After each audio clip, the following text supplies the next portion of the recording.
حضرت زین العابدین اور حضرت زینب سلام اللہ علیہم، ان تینوں کو ایک اونٹ پہ باندھا گیا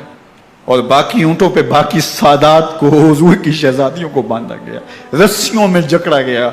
اور اونٹوں پہ باندھ کر کے کوفے کی جانب آگے آگے شہیدوں کے سر چل رہے ہیں اور پیچھے یہ قافلہ چل رہا ہے۔ اور جب یہ قافلہ وہاں سے گزرا جہاں لاشیں پڑی تھی، امام زین العابدین 14 سال کے تھے اور بیمار تھے اور ان کا حوصلہ نہ ہوا، وہاں غشی ان کے اوپر آنے لگی اور وہ منظر ابن کثیر نے، باقی لوگوں سب نے لکھا ہے کہ پھر جب ان کی یہ حالت ہوئی تو پھر سیدہ زینب سلام اللہ علیہا، جنہوں نے ابھی تک بڑے حوصلے کے ساتھ ساری مشکلات کا مقابلہ کیا تھا، اب ان کے بندھن ٹوٹ گئے اور آنکھوں سے آنسو بہنے لگے اور سیدہ زینب نے امام حسین رضی اللہ تعالیٰ عنہ کی لاش پہ کھڑے ہو کے، اور وہ روندی ہوئی لاش، ٹوٹی ہوئی ہڈیاں اور وہ بڑا بدن، کٹا ہوا سر نیزے کی نوک پہ اور لاش یہ پڑی ہے، تو حضرت سیدہ زینب نے مدینے کی طرف منہ کر کے جو ہے وہ حضور سے فریاد کی، یا محمد آہو، یا محمد آہو، ھذا حسین بالآراء مزمل بالدماء، یا محمد آہو بناتوں کا سبایا۔ یا رسول اللہ، اے پیارے آقا، یا جد آہو، اے ہمارے نانا محترم، یہ دیکھیے آپ کا حسین پڑا ہوا ہے، بدن سے کپڑے اتار لیے گئے، خاک ہوائیں اڑا رہی ہیں اور اس کے اوپر چادر جو ہے وہ مٹی کی پڑ گئی ہے، حضور آپ کی اولاد کاٹ دی گئی، اور پھر کہا بناتوں کا سبایا، حضور دیکھیے آپ کی بیٹیوں کے ہاتھ باندھ دیے گئے ہیں، اونٹوں پہ کس دیا گیا ہے، سر شہیدہ آگے آگے چل رہے ہیں اور حضرت سیدنا امام حسین کا آگے آگے سر ہے۔ راستے کے اندر ایک جگہ آئی، رات گزری اور ان کو اتارا گیا، رات کا موقع تھا، ایک خاتون آئی اور اس نے کوئی کھانا پیش کیا ان کو اور کہا کہ میں کسی زمانے میں حضرت سیدہ فاطمہ تو زہرا کی نوکری کیا کرتی تھی، ان کی لونڈی تھی، ان کی کنیز تھی، اور آج مجھے پتا چلا کہ آپ لوگ گزر رہے ہیں، تو میں نے کہا کہ میں اپنی مخدومہ کے خاندان کی خدمت کروں، اور پھر اس نے کہا کہ اس وقت سیدہ کی گود میں ایک 6-7 ماہ کی بچی تھی جس کو زینب کہا کرتے تھے، تو سیدہ زینب نے کہا کہ اماں اگر پہچانتی ہو تو وہ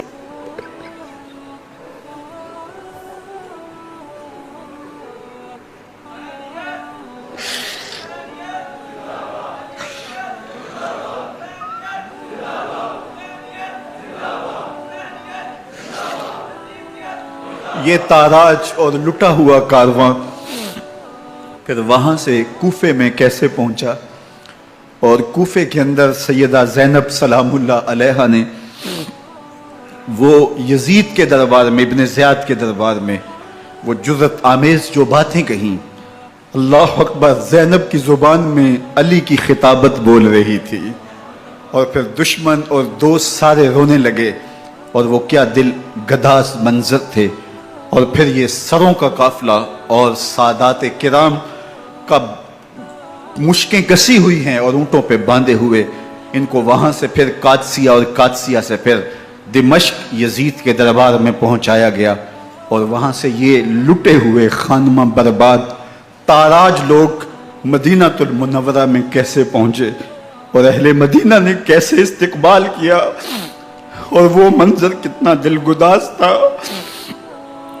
جب اہل مدینہ زینب سے پوچھتے تھے زینب حسین کہاں ہے،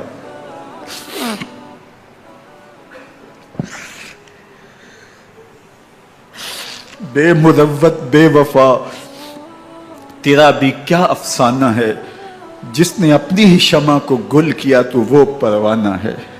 اپنے پیغمبر کے شہزادوں کو اور اپنے پیغمبر کی شہزادیوں کو جو دکھ اس امت نے دیے، یہ کائنات کی ایک انوکھی داستان ہے۔ اللہ ہمیں اسوہ شبیری پہ عمل کی توفیق عطا کرے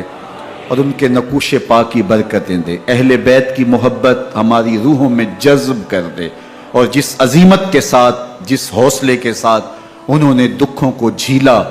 جو دہکتی آگ کے شعلوں پہ سویا وہ حسین، جو جواں بیٹے کی میت پر نہ رویا وہ حسین، جس نے سب کچھ کھو کے کچھ نہ کھویا وہ حسین، مرتبہ اسلام کا جس نے دوبالا کر دیا، خون نے جس کے دو عالم میں اجالا کر دیا، جو کہ سوزے غم کو سانچے میں خوشی کے ڈھال کے مسکرایا موت کی آنکھوں میں آنکھیں ڈال کے۔ اے حسین ابن علی تم پر سلام، نازش آل نبی تم پر سلام۔ ذرا میرے ساتھ یہ پڑھ لیجئے، اے حسین ابن علی تم پر سلام، نازش آل نبی تم پر سلام، تم پہ لاکھوں رحمتیں لاکھوں سلام، اے شہیدان محبت کے امام، لالا گوں لالا بدن لالا کفن، اے چمن اندر چمن، زندگی ہی زندگی تیری حیات، اے حیات